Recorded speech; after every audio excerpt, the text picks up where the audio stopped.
I'm here with Dan at Barbershop, Daniel's Barbershop on the Square, and we're here on 25 Public Square, Columbia, Tennessee. And Dan and I are going to kind of go over some barbershop tricks and stuff and whatever we come up with. And we're going to go ahead and he's going to discuss some things that's is a good thing to do with your hair and your scalp and to keep your hair growing the way it should be. So with that, Dan, I'll let you. By the way, I'm Keith Harrington, and I'm going to be asking Dan some questions. Of course, he's going to jump in there wherever he needs to and kind of throw in his 2 cents about his experience, many years of experience. I'll let him cover all that with you right now. So, Dan, take it away. Hello, I'm Daniel Hartsfield, also known as Daniel the Barber, made famous in song and rhyme by Matt Johnson. Actually on an album that he made, which was Gibson Flowers. So anyhow, getting beyond the ego, I've been a master barber for 40 plus years now. And so I want to talk about some stuff that's not medical. I'm no doctor, so I can't give medical advice, but just my observation over the many years that I've been barbering. And one of the things that I'd like to talk about is men's health when it comes to their hair. Now, this is a topic that has a lot of misconceptions, actually. And there's a lot of products out there that some do a little bit and some do a little bit other, but I'm not convinced any of them really are adequate. What I've observed over the years is a healthy scalp equals healthy hair. I noticed many years ago, whenever I was still a young barber, that I was getting a lot of customers in, and they would say the same thing over and over again. They'd be completely bald on top. We call that a Roman ringer. They just got hair right around the edge. And they would say the same thing over and over and over. I'd hear the same thing. Of course, back in those days and time, I took care of a lot of World War II veterans.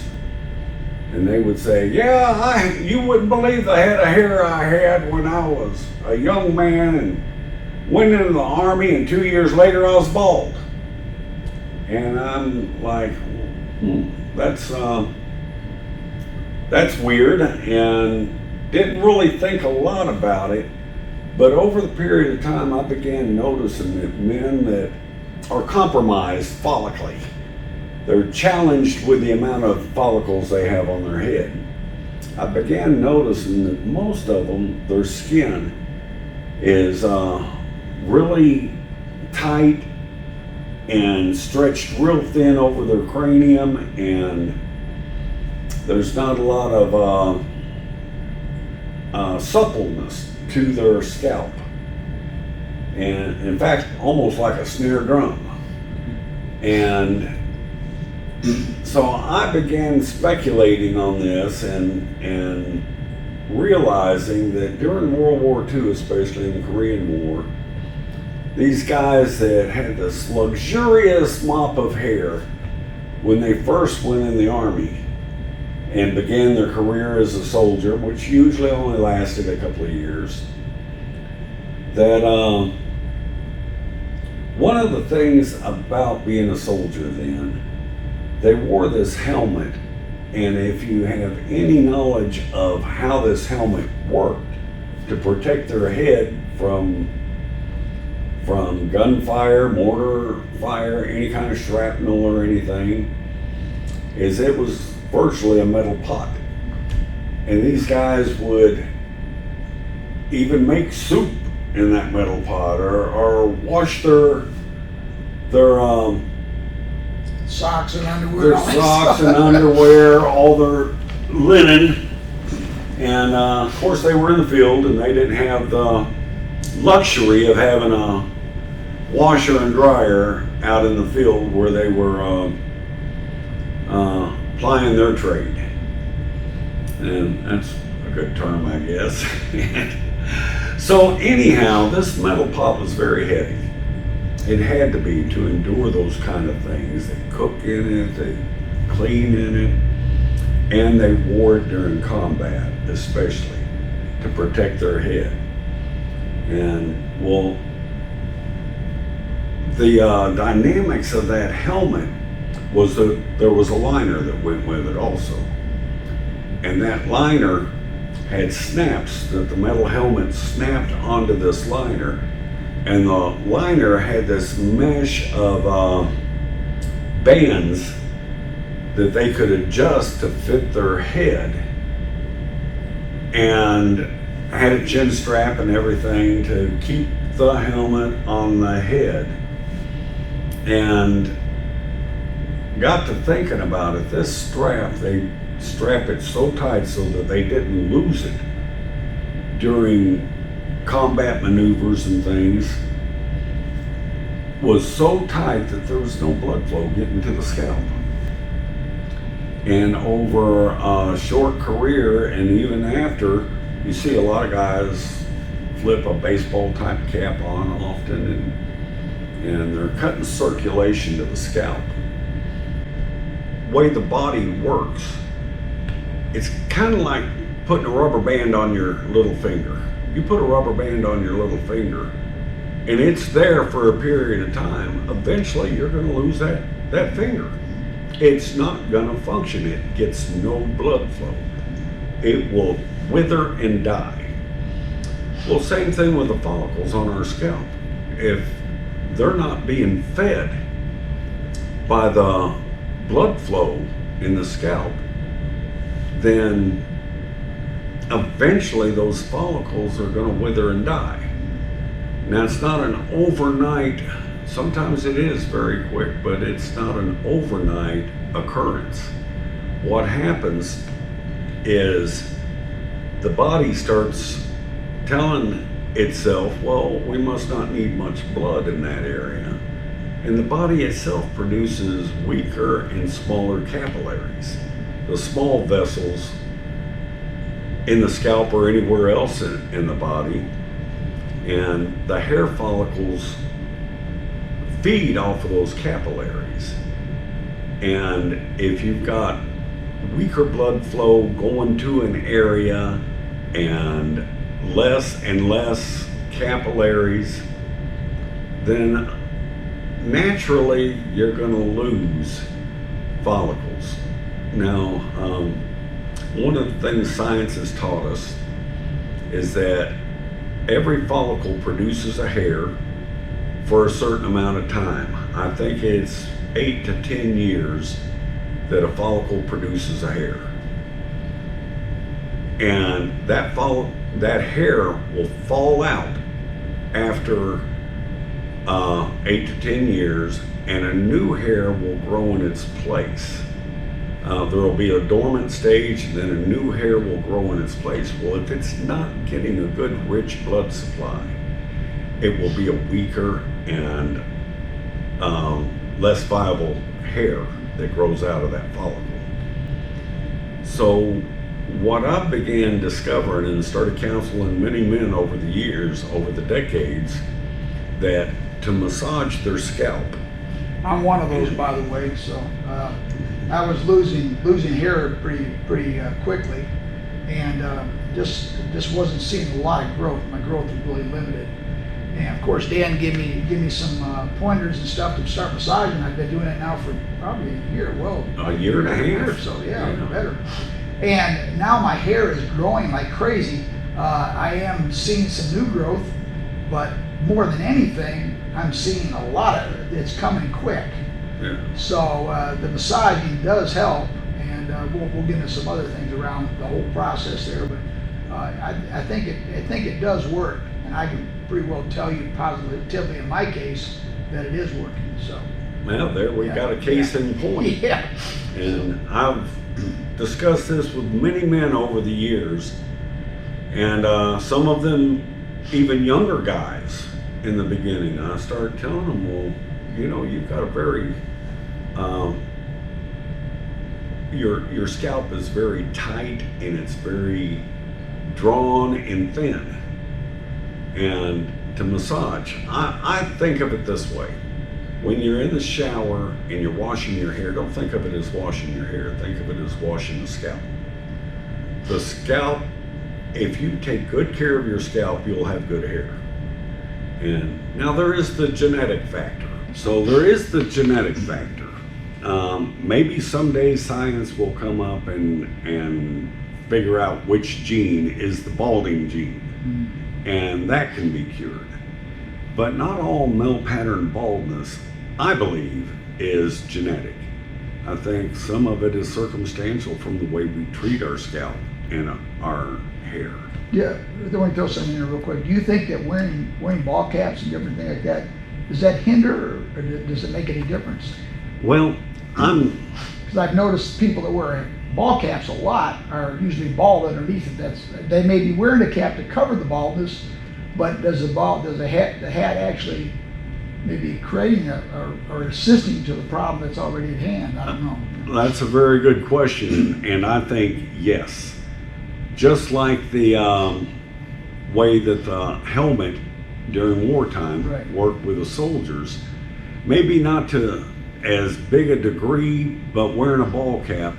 I've got a great head of hair. Yeah. I'm in my mid-60s. I've always had good hair, and I counseled my two brothers on this very thing when we were younger. Both of my brothers, one is deceased now, both of my brothers were real thin on top, barely had any hair, and I told them, man, you wear a cap everywhere you go. Why do you do that? And, well, it's easy, just throw it on there and go. Yeah, and I get that, but you're constricting the blood flow to the scalp. And when you do that, you're gonna lose your hair.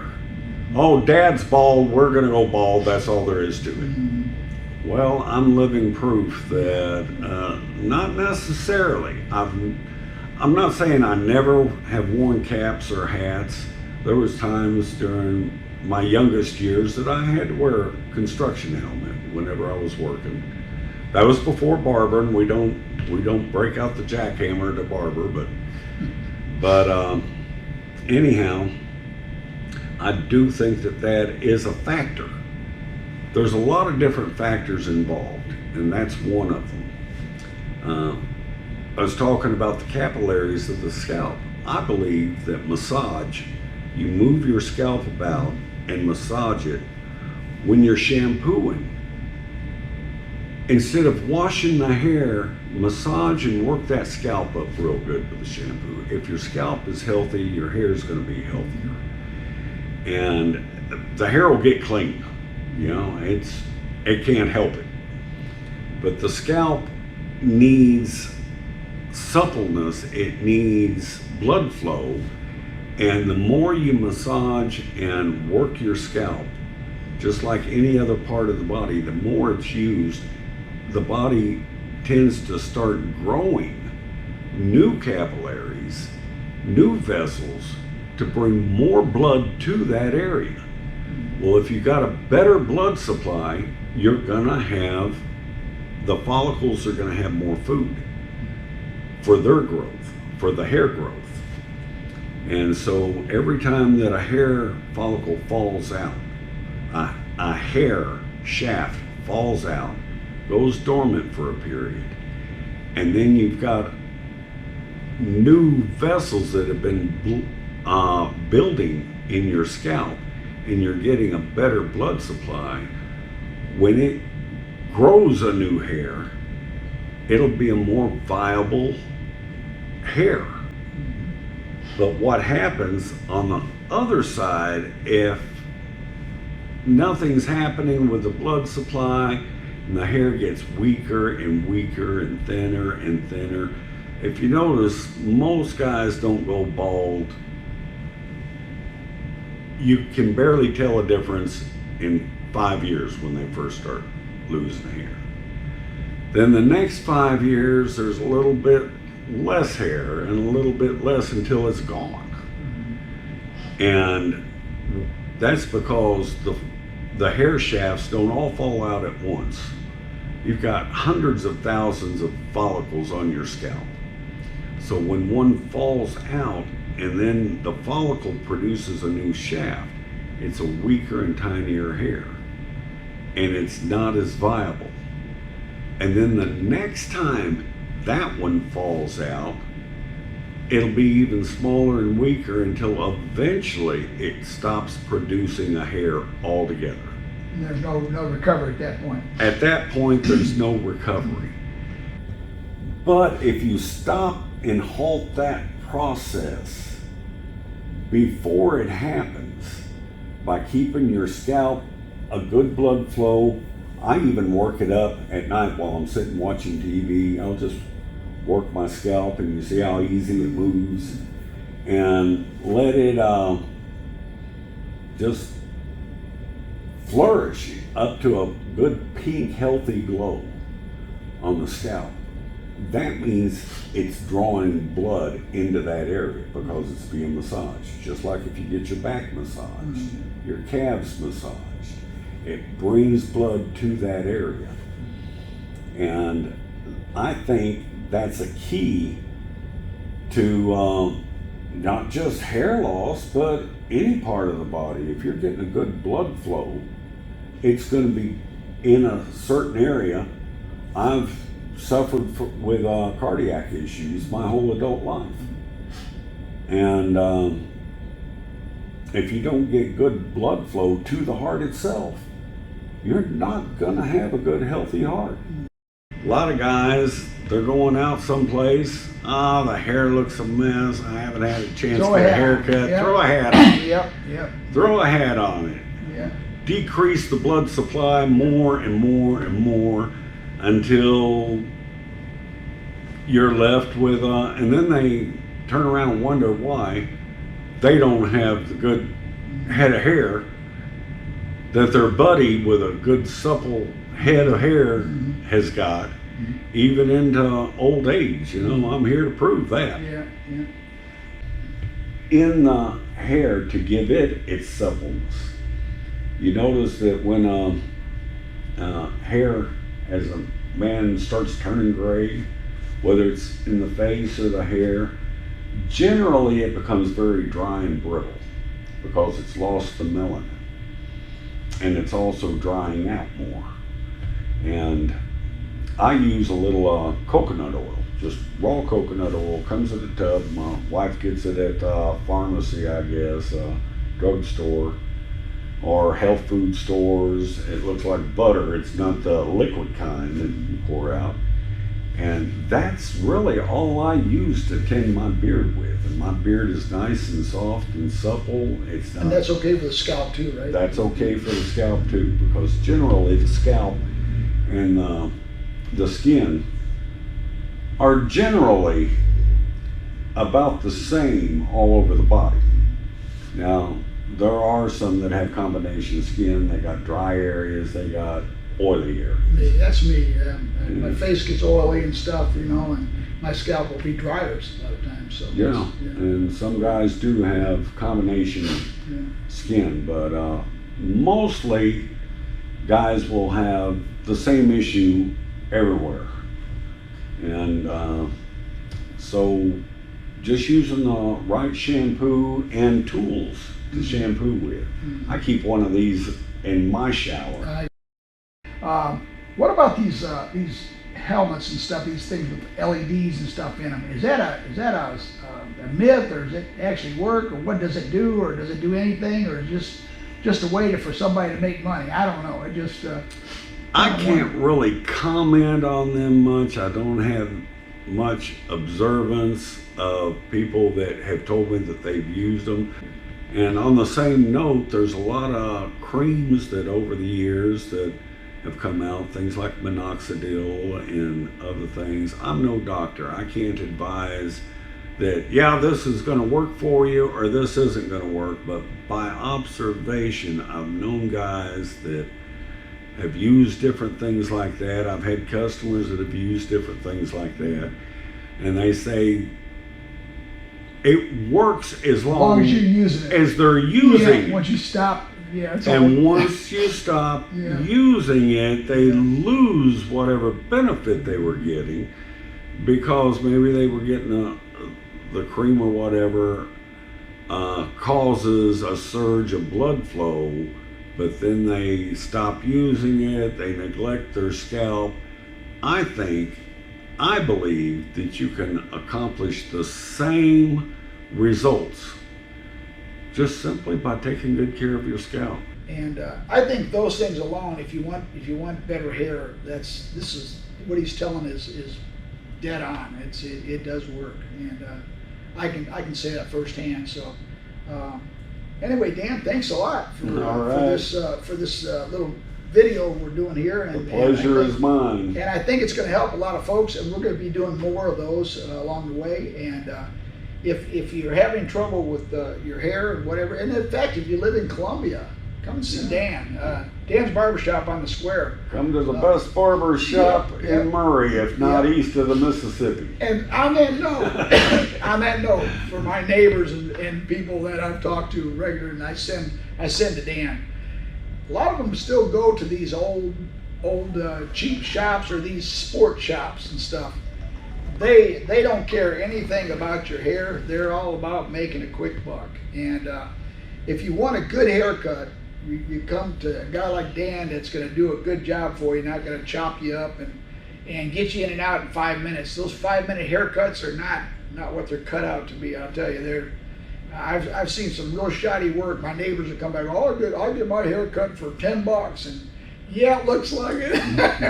So I kind of, and the sports shops, they're pricey. I've seen some of them as high as $40, and you get a little massage or whatever. Well, you get a kind of attractive girl pampering you for a little bit, and I get that, But you're not really getting a haircut, the full treatment. I get a full treatment, and when I'm with Dan, he does a good job, and I walk away knowing I got a good haircut, and people will say so. It is what it is. So, but anyway. That's on that note, I have a lot of guys, I'm not even approaching them about being a customer. I'm just out on the sidewalk smoking a cigarette because I do smoke. And I'll say hi to a guy coming down the sidewalk, and if they're bald, they'll take their cap off and, I don't need you. And I'm like, actually, you need my you need my skills and knowledge more than you think you do. So. But there's that too. Anyway, thanks for watching today, and we're gonna have more of these. And please subscribe and stay tuned. And Dan is here on the Square, and come and see him whenever you get an opportunity.